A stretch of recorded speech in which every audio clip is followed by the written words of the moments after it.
Good morning. Welcome to Conversations Here and Now. My name is Naresh. Thank you for being here with me. Thank you for watching. Today is 29th of October, Wednesday, and I'm going to present a scenario to you guys. Okay? Let's say you're living in your house peacefully, quietly, you're living in your neighborhood, everybody's getting along. Then all of a sudden, right next door to you, the house next door to you, a new neighbor moves in.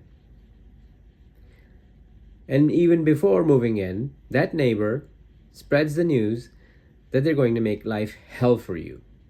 And after they move in, they outright say to you, they're going to burn your house down and take over your property and make life miserable for your entire family.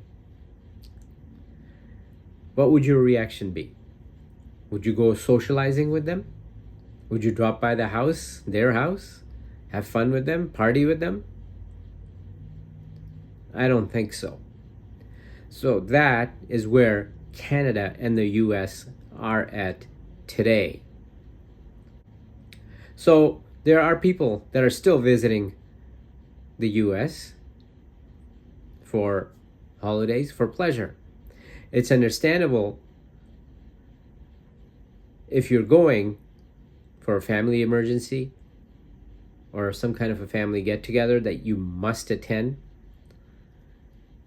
or it's a business type of a trip where work sends you for conference, training, etc. But to go to the US now, after Donald Trump is doing what he is to us, is inexcusable to me. Okay, and I'm going to present my reasons to you.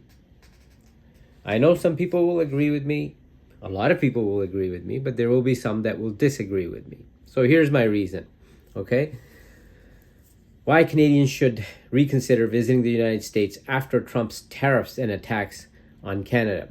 And remember, even before he was sworn in on January 20th, he started to talk about Canada being the 51st state. He wants to make Canada the 51st state.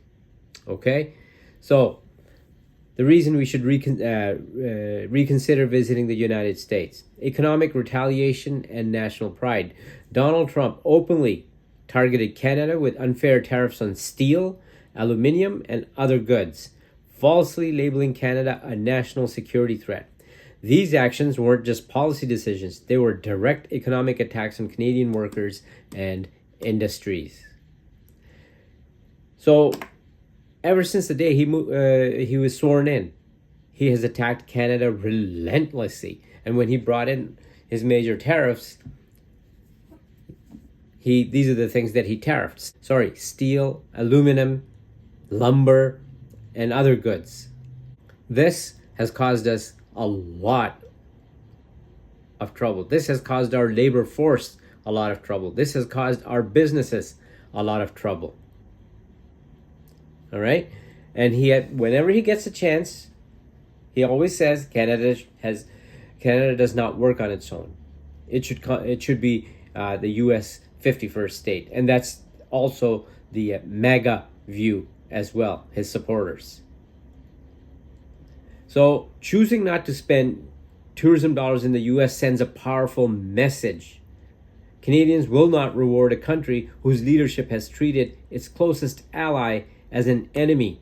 Every dollar spent abroad in the US is a vote of confidence for the US, and Canada's loyalty should not be taken for granted. Okay?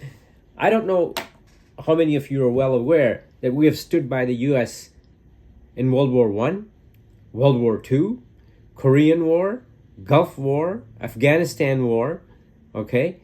Our soldiers have died alongside their soldiers. We have backed them up. We fought alongside with them.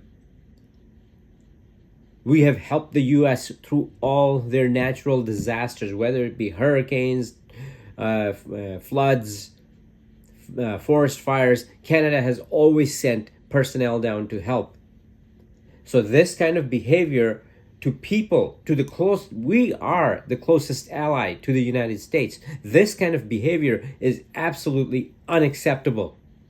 We are not a national security threat to the US. We work hand in hand together. It's better for their businesses. It's better for their population. It's better for their families. It's better for our businesses, our population, and our families.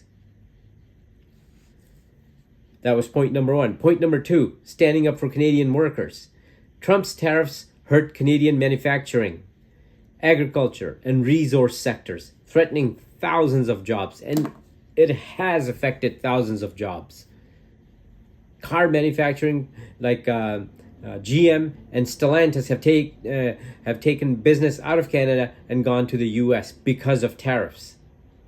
So by vacationing in the US, Canadians would effectively support an economy where Trump is deliberately trying to weaken our economy. Instead, keeping that money in Canada or spending it in friendlier nations helps strengthen domestic tourism and protect Canadian livelihoods. Trump has come out time and time again and said Canada should be the 51st state and that Canada on its own doesn't work. We do work. We are a sovereign country. We are a strong nation. We don't bend the knee to dictators. Point number three, defending respect and fairness in international relations. Trump's administration repeatedly insulted Canada, calling its trade practices unfair and its leaders weak and dishonest. These comments violated decades of mutual respect between the two countries. Refusing to visit the US is not about hostility. It's about demanding dignity. Canada should expect respect from their allies, not bullying and economic blackmail. And again, I'm going to keep saying this again and again. Trump is doing everything he can to weaken Canada in every which way he can so that Canada would stop existing as a country. Fortunately, we have Prime Minister Carney traveling, making deals, trade deals in order to move away from the US. And I'm not going to go too deep into that part of it, but he is working hard. It all comes down to respect. We have always worked hand in hand through thick and through thin. We have worked hand in hand. Always. Canadians have always enjoyed being able to travel to the US. And the US population has always enjoyed traveling to Canada. Canadians have friends and relatives in the US. It was almost seamless. It no longer is, but it was before. Which brings me to point number four, safety and political instability. The US remains divided politically with rising extremism. Listen to me. Rising extremism, gun violence, almost daily shootings, and threats to democratic institutions. They're not just threats to democratic institutions in the US. The current regime, I call, of Donald Trump has eviscerated and burned down democratic institutions in the US. The US at this time is not a democracy in the truest sense of the word. Okay? So you cannot criticize the government. You've seen that. But if you criticize the government, you could lose your citizenship, US citizenship. You could be deported from the US. You can be jailed. That's not a democracy. Many Canadians no longer feel safe or welcome, especially when anti-foreign and nationalistic rhetoric grows louder during Trump's campaigns. Whenever he talks, when in front of any crowd, even now, even after the election's over, he's been sworn in, he still talks. Even in the Oval Office when he has meetings that Canada should be the 51st state. So we all know ICE, CBP are roaming the streets of the US. If you're whether you're traveling by airplane or whether you're traveling by car, you have to go through your clearances at the borders, and you know that your phone can be checked. They can demand to see your phone, and they'll go through it. If they find something that they don't like, you can be interrogated for hours, not just for 10-15 minutes, for hours. And there's nothing you can do about it. And if they still see something that they don't like, and if they hear something during interrogation that they don't like, then they can detain you. Doesn't matter if you just traveled from Canada and, you can say, well, I won't come in then. I'll just go back to Canada. No, that's not how it works. There is currently 150 Canadians being detained, and we don't even know where a lot of them are. So you can, just because you're trying to cross the border from at Niagara Falls or whatever, doesn't mean they'll just turn you around and tell you to go back home. You can be detained in one of those concentration camps / jails that they have. Who does that to friends? Who does that to people who have backed them at every chance, every opportunity, and helped them at every chance and every opportunity? Don't forget, during 9/11, thousands of people were at the U.S. citizens were at the airport on Gander, Newfoundland, and they were helped by Canada.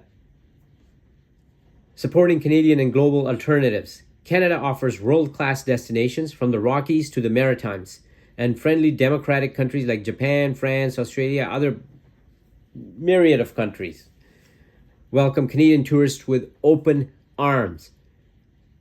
Choosing these destinations keeps money flowing in environments that share Canada's value of fairness, cooperation, and peace. If you don't want to vacation in Canada, Canada is beautiful, huge country. However, you say, well, I want to do something new. The whole globe, most of the whole globe is open and welcomes us Canadians. Canadians, on the whole, are loved throughout the world. There's so many countries that you can go to. You don't have to go to the U.S. I keep hearing from people, oh, I just came back from the U.S. Everything is fine. I had so much fun. Yes, and you spent money in the U.S. supporting a regime that is out to fail Canada, that is out to cause Canada as much damage as it can, a regime that is out to cause Canada as much pain as it can. And that's why it's unacceptable for people to just go running into the state, Vegas, Miami, wherever, California, and say, hey, I'm here for vacation. And whenever somebody goes for a vacation somewhere, you spend money. So you're spending money to prop up that regime. They benefit from it, not Canada, not other places around the world that are democratic countries. Point number 6, sending a message of accountability. Tourism is economic diplomacy. If Canadians begin avoiding the U.S. in noticeable numbers, American businesses and state governments will feel the impact, and they will pressure political leaders to treat Canada better. A peaceful boycott reminds Americans that actions have consequences, and allies must be treated with mutual respect. We have always respected the Americans. Always. When they come up here, we treat them like our brothers and sisters. And do you really think that going to the U.S. now, you would be treated like their brothers and sisters? No. If you're brown skin, it's open season. Whether you're Asian, it doesn't matter. If you're not white, you're brown skin, it's open season on you. The Supreme Court of the United States now allows racial profiling. So if you're driving a car down the road, whichever highway you're traveling at, and ICE sees you, brown skin, they will pull you over. They'll even pull over white people. But really, if you're any of the minorities, chances are you'll get pulled over. After that, hey, who knows what will happen? Is that mutual respect? Both our countries have economies that have worked together for years. Donald Trump does not understand how economies work. He has thrown these tariffs on us willy-nilly, and they have caused us tremendous pain. They have caused our businesses tremendous pain. 150 people are still detained in concentration camps, jails, gulags, whatever you call them, and they can't even be located. People always ask me why it is that I get so upset about people who are traveling down to the US for vacation and pleasure. And I will say it again. Donald Trump is doing everything he can to destroy us economically and make Canada a part of the US as a 51st state. And that is absolutely not acceptable. We are allies. Okay? We are a sovereign country and we are allies. We're not something to be absorbed into the US as MAGA would like to see it. It's not going to happen. We're not going to let it happen. We are the owners of Canada. We're not going to let it happen. Let it be known to every single MAGA that's in the US. And if you travel to for Canadians, if you travel to the US for your holidays, for pleasure, then shame on you. Because by doing that, you support this murderous regime of Donald Trump. That's right, it's a murderous regime that murders people in the Caribbean, dropping bombs on them. Then you support Donald Trump, who's a criminal. He's a felon, 34 counts. He's been convicted of adjudicated rape. You support him and his government. That's why I get upset. So I hope I'm able to have some people reconsider about traveling to the US for pleasure and holidays. Thank you so much for watching today. If you have any comments, please leave them in the comments. I'm sure some people will be agreeing with me and some people will be upset with me. That's fine. Leave it in the comments, please. And please like the video. Please share the video. And please subscribe to the podcast. It doesn't cost you anything.